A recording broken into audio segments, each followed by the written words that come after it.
हजारों साल पहले जब घोड़े चलाए जाते थे तो उस वक्त ये सब कुछ तो नहीं था। पुराने कॉबॉयज आपने देखे हैं, हैट पहन के छन छन छन करते हुए चल रहे होते कि जिस तरह मैं चाह रहा हूँ वो उस तरीके से रिस्पॉन्ड करे। इसको समझ आने चाहिए कि मैं क्या चाहता हूँ। अस्सलामुअलैकुम, this is Ali Fawad, your horse riding coach. बहुत सारे स्टूडेंट्स मुझसे क्वेश्चन कर रहे हैं कि भाई सब कुछ तो आपने बता दिया, लेकिन अब आप घोड़ा चलाना कब सिखाएंगे। तो घोड़ा चलाने के लिए जो फंडामेंटल्स रिक्वायर्ड थे वो हमने पिछली वीडियोस पे सीखे कि ग्राउंड पर कौन कौन सी चीज़ें जो हैं वो इंपॉर्टेंट है समझने के लिए, घोड़े तक अप्रोच करने के लिए, घोड़े पर बैठने के लिए, माउंट कैसे करना है, डिसमाउंट कैसे करना है, वो चीज़ें आप समझ चुके हैं। अब घोड़ा चलाने की बारी आ रही, लेकिन घोड़ा चलाने से पहले फिर कुछ एक मैकेनिक्स हैं जो कि आपको समझ लेने चाहिए। देखिए, घोड़े ने मूव करना है, घोड़े ने वॉक करना है, घोड़े ने भागना है, तो वो खुद से तो नहीं भागना ना। राइडिंग का क्या मतलब है कि जिस तरह मैं चाह रहा हूँ वो उस तरीके से रिस्पॉन्ड करे। लिहाजा इसके लिए कम्युनिकेशन जरूरी है। घोड़े के साथ मैंने कम्युनिकेट करना है। वो कम्युनिकेट कैसे करना है उसके लिए कुछ मददें हासिल करनी है, क्योंकि मैं इसको बोल तो नहीं सकता कि भाई जरा चल पड़ भाग, ऐसा तो नहीं होगा ना, वो खुद ब खुद तो नहीं भागेगा। मैंने इसके साथ कम्युनिकेट करना है। इसको समझ आने चाहिए कि मैं क्या चाहता हूँ। अब ये एक बेज़बान जानवर है, तो इसके साथ कम्युनिकेट मैंने किन जराए से करना है, किन मददों के जरिए करना है। ये जो मददें हैं इनको हम क्या कहते हैं?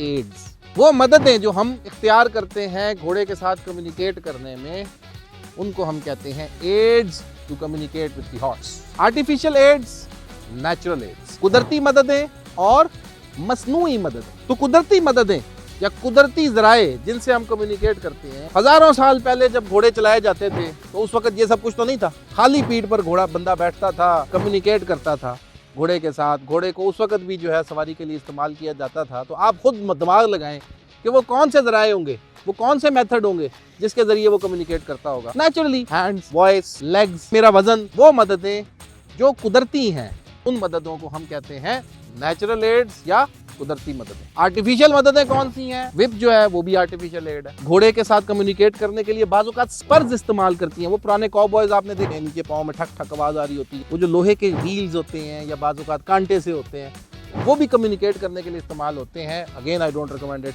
हॉर्स अब्यूज है।